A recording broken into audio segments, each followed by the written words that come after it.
Secret is hard work. Secret is mental preparation. Completely misjudged it. The Kenyans have beaten him tactically out of sight.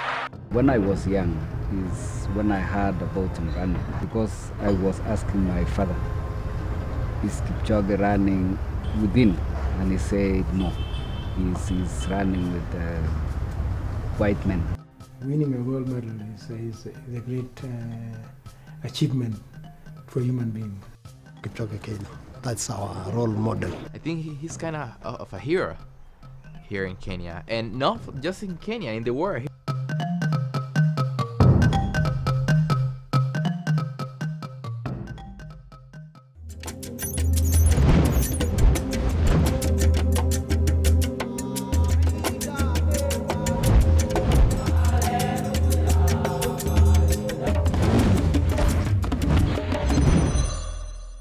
Meters for speed, goes the world record holder the way home. And Ryan completely misjudged it. The Kenyans have beaten him tactically out of sight. Keino comes home way in front.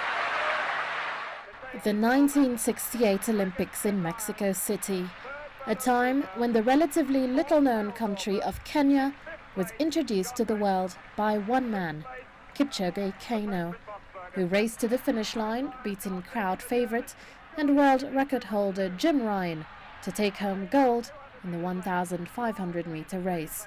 A single race that paved the way for hundreds of Kenyan athletes who up to today continue to stun the world with their athletic success. Well, it was a great honor for me. After winning, like you can see in this photo, after winning, I was very much impressed for what I've done. And winning a gold medal is a great achievement for a human being, and this is my achievement, and the first gold medal in the Olympic. Keino, a member of the Nandi tribe, was born in Kipsano, in the Nandi Hills region of the Rift Valley province, and from a very young age was introduced to running. Well, during my childhood, we were living in this place, and we went to school to Kapchemoiwa, where we normally every morning we have to go to a river somewhere here, we wash ourselves, and then we move to the school. And then after school in the afternoon, for lunch, we come home for lunch, and then we went back again to school. From there, we come back and go and look after the cows or goat or sheep. So it is a routine for 5 days. From on the weekend, we take our animals for water, salt water, about 5 or 10 kilometers. It depends what we select. And we go in a group of youngsters. Later, we come back in the evening. We used to play quite a lot. We used also to run. And we organize on the weekend, we have some competition, either football or running or everything. There were less houses on this side, and there were less people also. So we used to get youth from other places, from across the other end or across this end, and have a challenge of a football match or running. And it was very, very good. And I used to run always around here to the school with others, and I developed running from this area. Kip worked as a physical training instructor in the police force before becoming an athlete. After winning the gold medal in 1968, he went on to win the 3,000-meter gold in the 1972 Olympics in Munich, Germany, as well as 3 gold medals in the Commonwealth Games. Kip was also the first African to run a mile in less than 4 minutes and hold the world records for both the 3,000 and 5,000-meter events. The same spirit that Kip possessed when he won the gold medals for Kenya is the same spirit that trickled down to hundreds of athletes who went on to become the pride of Kenya. Now coming back at him.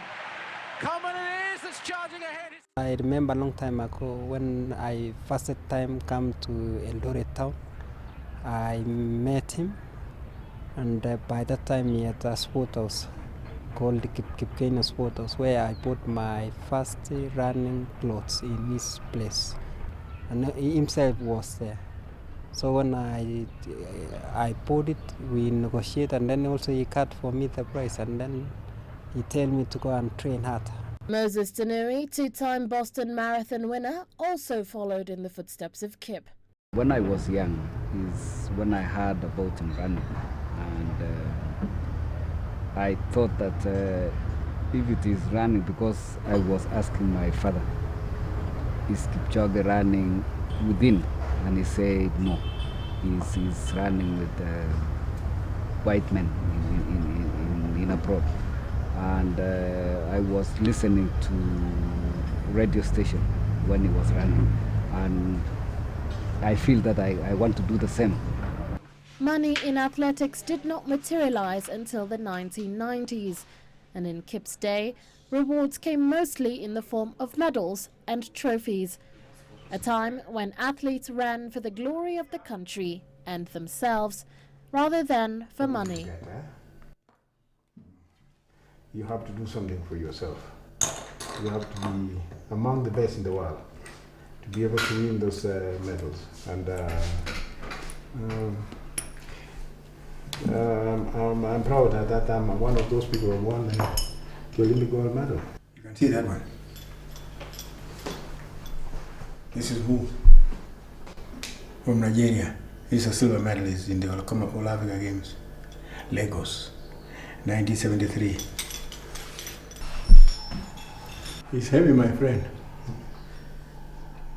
Well, this is my achievement. It's a great achievement for me.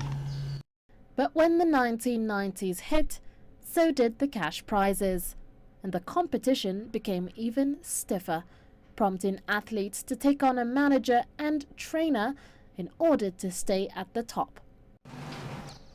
The Kipchoge Keino High Altitude Training Center, situated 6,600 feet above sea level, is a popular training ground for athletes from around the world, all hoping to unlock the Kenyan secret that will help them earn that elusive gold medal. Take it easy. Yeah, just for fun. Just for fun. Easy.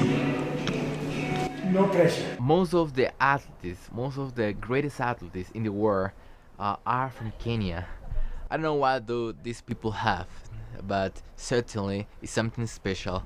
It looks like the special thing is in the land. So that's what I come to. That's what I came to try. All right, it is between 20 and 25. You can do it here. Yeah. If you want to go out, you go out, but keep the time. All right. We'll see you when you come back.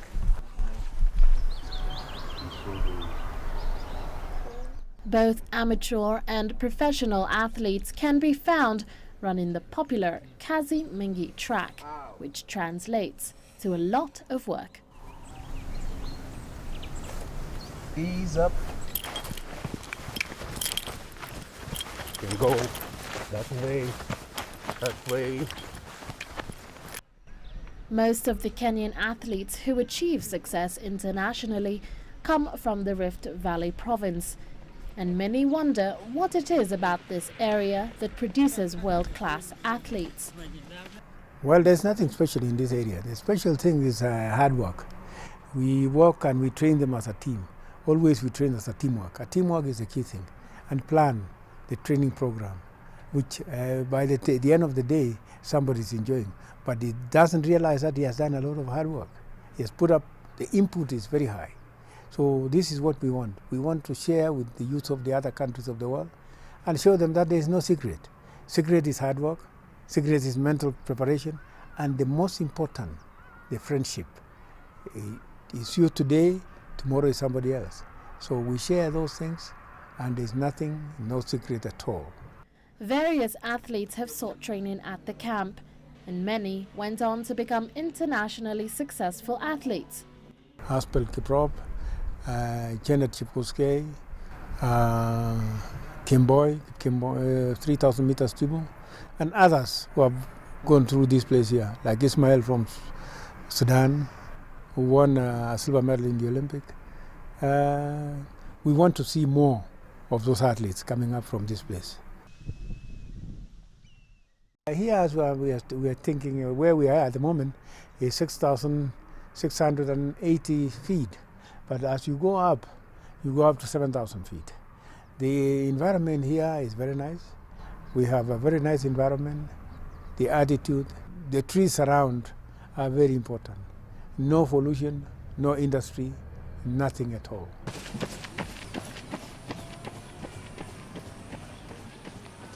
The camp is situated in Iten, the home of champions. Here, training starts at dawn, despite the heavy fog and biting cold. Every single day, one cannot fail to catch a glimpse of the dedicated athletes, all with the same goal, the gold medal.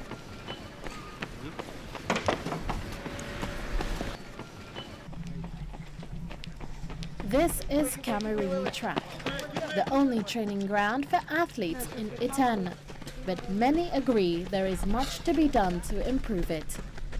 There is a need in sports. For example, you don't have an athletic track, especially in this part where most of the athletes comes from, and it is a pity. It is like I don't know what I can say. It is not in good faith that we don't have a good track for the champions, because we feel that Eldoret Iten is a home of champions and they should do something for them.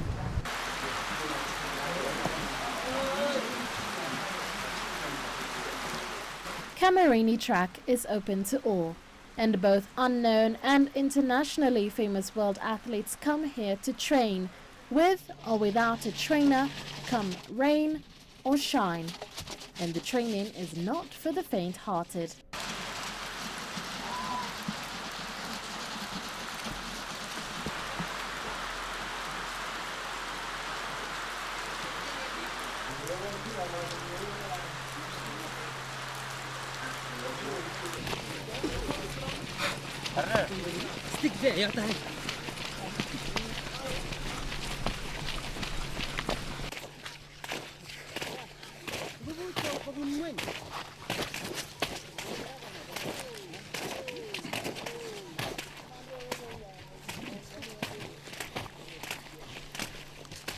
Among the athletes is 2008 Beijing Olympic gold medalist Asbel Kiprop. He's coming fast for third place, but it's going to be Kiprop taking it. Kenya 1 and 2. Kiprop. Asbel won gold in the 1,500-meter race. The same race Kipchoge Keino won 40 years prior. He comes home and takes the title. What a run. Controlled it from 400 meters out. In 1,500 meters, it's been an influence. I trained under his roof for the last 4 years before I made the Olympic Games. I managed to win a gold, and so I gain every experience that I have at the moment, especially during the training and build up from his training center and from Kip Keino himself.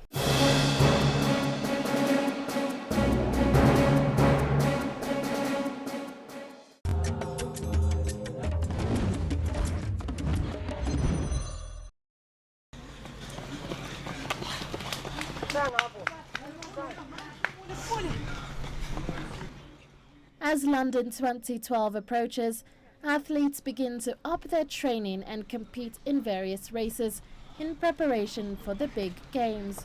One of these race events was started by Kipchoge Keino 10 years ago, the Athletics Kenya Chepkoilel Road Race. Here, the young and old come to try their luck and get noticed, with or without shoes. You know, at home, most of the children, they don't have shoes. And they are used to run without shoes. Even me, I was running without shoes for some time until I went outside. I was given shoes. All those athletes, international, national, young and upcoming athletes, will want to come and try their chance, their luck here, so that they can be identified as early as possible. Others, the elite athletes, they must also start early preparation to enable them hit or get that early preparation and attain the fitness by the time we do the selection. kwanza watatu wamemaliza. Mara hiyo. Tutawajulisha ni kina nani wao. Mara hiyo. Bila shaka ni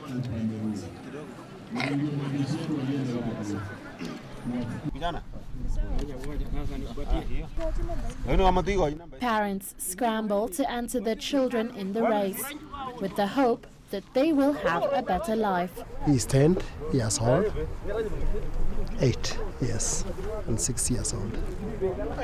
He's my last boy. I want them to be runners in future and improve their life, because I didn't get chance to be a runner myself. So I want them to get that chance to be runners, to have money, to improve my life, because now I don't have wealth. Yeah. So I want them to have wealth. You know Kipchoge Keino. Yeah. He's from our place. Yeah. That's our role model. Before, we have Moses Tanui, Granbury, he's my friend. Daniel Komen, who is around here now, he's a friend. So he's our role model runners. Kukimbia ndio nilikuwa mkimbiaji. Na nikimbia mpaka nipate pesa ndio nisaidie kwa kwetu. Sana napenda kukimbia. 20 years ago in Kenya, an education was the most important thing in life, and parents would work hard to send the children to school because education guaranteed a job, and a job guaranteed freedom from poverty. But now, that is not the case. Education no longer guarantees a job in Kenya, and many are finding alternative ways of looking for an income. For many in the Rift Valley province, this alternative is athletics. We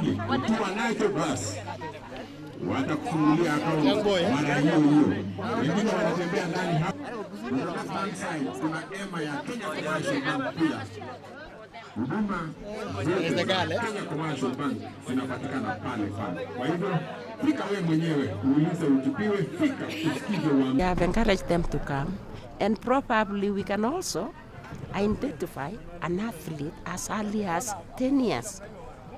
When we talk of junior athletes are from 16 and above. So 10, they have 6 years. So if we can identify now within that period, we can as well help them.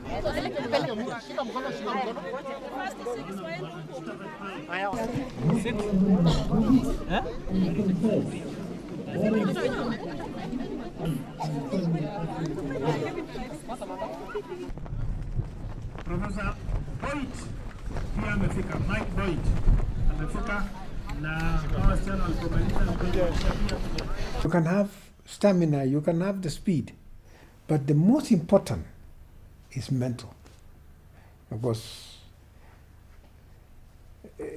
I can tell you everyone is working hard.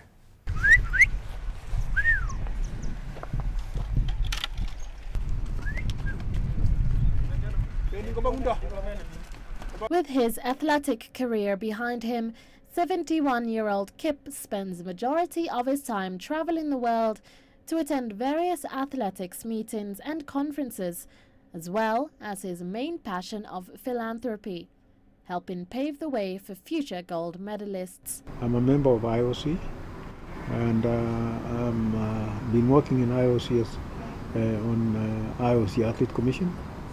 I've worked in, when the games were given to China, I was appointed as a coordinator for the Beijing Games. I used to go to China twice or thrice in a year to see the infrastructure and the way things came up to the success of Beijing Games in 2008. And I'm proud Chinese are hardworking people. When I went there for the first time, there were so many bikes on the road. And when we were having the games, there were so many cars on the road. The country they have changed, and the environment was very good. So apart from that one, I also I'm a member of IOC. I was a member of IOC Athlete Commission. I was also a member of IOC Sport and Education, member of IOC Sport and Environment, member of IOC Sport and Peace. On all this, we care for others. We care for humanity. We feel we build a society. We take care of our own environment. The most important in the world today is our environment. We need to live in a good environment. Like our athletes, they are training in a very good environment.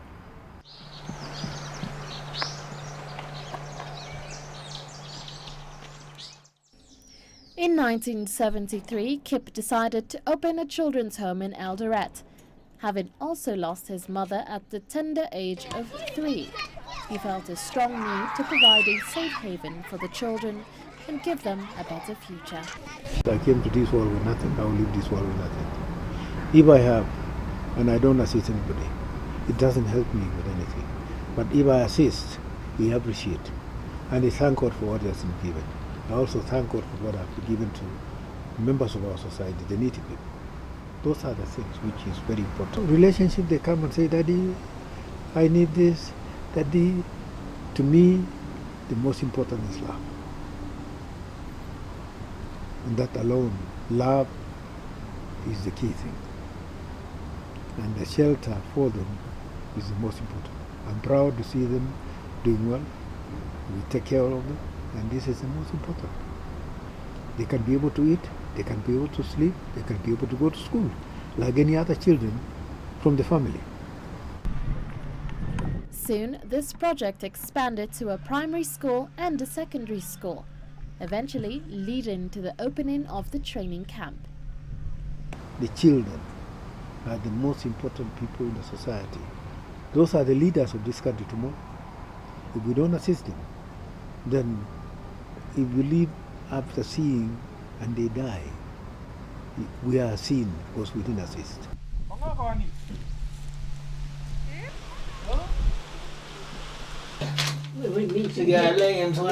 Kip also takes the time to visit his 117-year-old grandmother, Gogo, in Nandi Hills, who raised him when his mother died.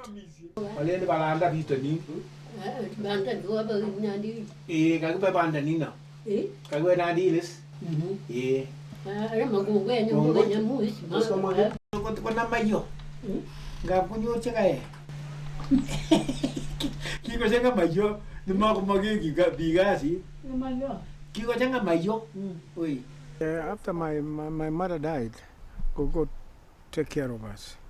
We were two, my sister and myself, and my dad also. His husband passed away, so my dad was also taken care of by Gogo, and that's why this is our home.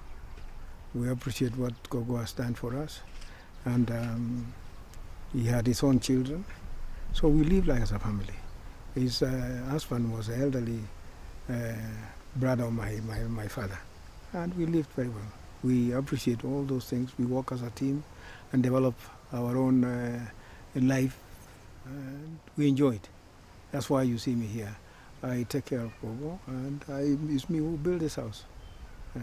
That I want her to live in good life, and she has left in the good life. She's over 100 years, 117 years old.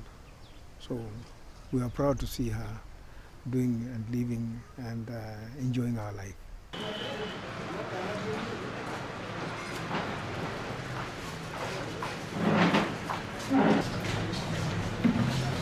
With a lifetime of wisdom and success behind him, Kip hopes to pass on his experiences to the next generation of Kenyans. During my time, I was training for about between 50 and 70 miles. Some of my colleagues, they were putting up 100, 150 miles a week.